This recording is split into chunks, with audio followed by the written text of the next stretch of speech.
ఎట్లా ఐడెంటిఫై చేసిర్రు నిజంగా మల్లన్న దేవుడే వస్తుండని?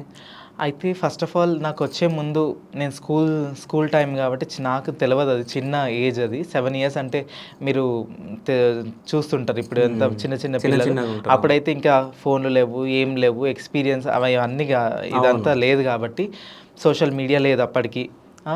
అయితే స్కూల్‌కెళ్ళంగానే మాకు కొంచెం ఏందంటే ఎవరైనా కాలు తాకంగానే, ఎవరైనా ఎంగిల్ తాకంగానే ఏమైతుండే, కొంచెం అన్‌కాన్షియస్ అయ్యి ఆస్మా లెక్క ఇట్లా దమ్మొచ్చినట్టు ఇట్లా అయ్యేదనమాట.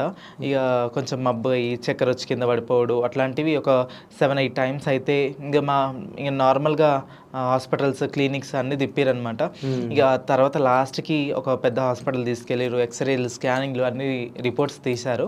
తీసినంక దాంట్లో కూడా ఏం ఎళ్ళలేదనమాట. ఎళ్ళకుంటే మరి ఏందసలు అనేసి తర్వాత మా దాంట్లో మల్లన్న దేవుడు వచ్చేటోళ్ళు వేరే వాళ్ళు ఉంటారు కదా! వాళ్ళని అడిగారనమాట. ఏంది ఈ బాబుకి ఏముంది? ఏం సంగతి? అన్నట్టుగా అడిగితే, లేదు మల్లన్న దేవుడు సాష్టాంగం మీ కులదైవమే ఉంది.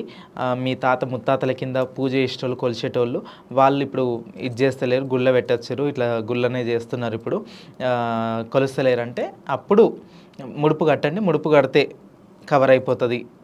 ఐసీయూలోకించి బయటకొస్తాడు. ఏం గాదు. ఏం టెన్షన్ ఏం పడకండి అంటే, అప్పుడు ముడుపు కట్టి రూ. 11 తీసుకొని ముడుపు కట్టిర్రంట మా మమ్మీ వాళ్ళు గిట్లా. అప్పుడు కట్టిన తర్వాత ఇంకా నేను బాగవ్వడం స్టార్ట్ అయిపోయింది. ఇక హ్మ్. తర్వాత ఇంక పండుగ మైలలు తీయడము, పండగ చేయడము, ఇక ఇక నాకు మొత్తం ఇక దేవుడని ఎప్పుడైతే వాళ్ళు ఒప్పుకొని ముడుపయితే కట్టిర్రో, అప్పుడు నేను లేచి నాకు అమ్మవారు పెయ్యి మీదకొచ్చి వచ్చిన తర్వాత చెప్పుకోవడం స్టార్ట్ చేసిందనమాట. నేను ఓకే. పలానా అని చెప్పి మల్లన్న స్వామిని నేను నాకు పట్నాలు కావాలి, నేను చిన్న ఏజ్‌లో వచ్చిన అని చెప్పి మా గురువు కూడా ఉండే. మా గురువు సజెషన్స్ తోటి ఇట్లా చేయాలని చెప్పి మా డ్యాడీ వాళ్ళకి ఇట్లా అన్నీ కనుక్కొని చేసి, ఇంక నాకు పండగ చేసి పటం ఎక్కిచ్చారు.